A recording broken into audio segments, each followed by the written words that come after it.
Assalamu alaikum warahmatullahi wabarakatuh. Alhamdulillahi rabbil alamin, assalatu wassalamu ala rasulillahi Muhammad sallallahu alaihi wasallam. Amma baada ya kumshukuru Allah subhanahu wa ta'ala, ndugu zanguni katika imani, leo hii tumerudi tena katika chaneli yetu mpya hii pendwa kabisa kwa ajili ya kuweza kupeana faida mbalimbali za mambo mbalimbali kama jinsi ilivyokuwa ada. Sasa hivi kila mmoja analalamika maisha yamekuwa magumu, kila kitu mtu, kila jambo analolifanya kwake inakuwa ni mtihani.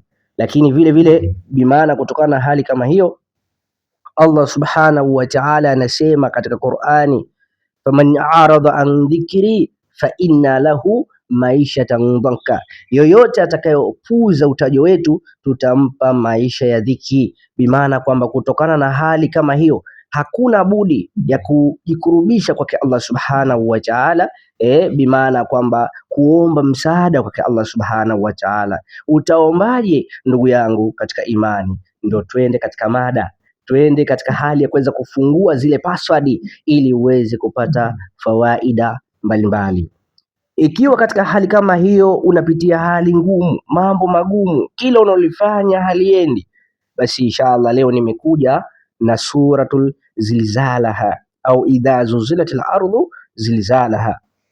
Hii sura ina siri kubwa sana na mambo makubwa sana, lakini leo nimekuja kuizungumzia kwa upande wa riziki tu.